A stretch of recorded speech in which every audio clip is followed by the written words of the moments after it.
Labas rytas, sveikinu visas su nuostabiam šventėm, su švariu, gražiu šventiniu periodu, su kalėdom, su artėjančiais naujaisiais metais. Ir šiandien laiką mes šiandienos meditaciją skiriam Majų civilizacijai. Majai gyveno Pietų Afrikoje, Pietų Amerikoje.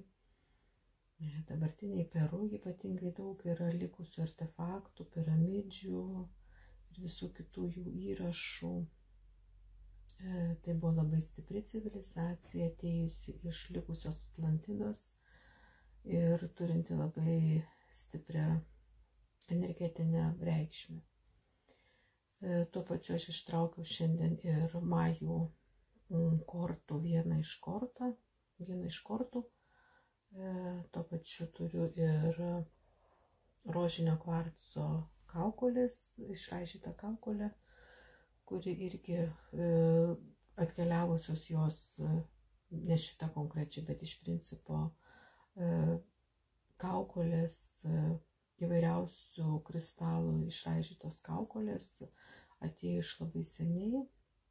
Dalis iš Majų, kita dalis iš Atlantidos ir Egipto civilizacijų. Ir jos dirba kaip kompiuteriai, jos surenka informaciją iš aplinkos, iš visatos ir jos energetiškai yra labai stiprios. Todėl aš ją pasirinkau šiandien irgi turėti kartu šitoje meditacijoje.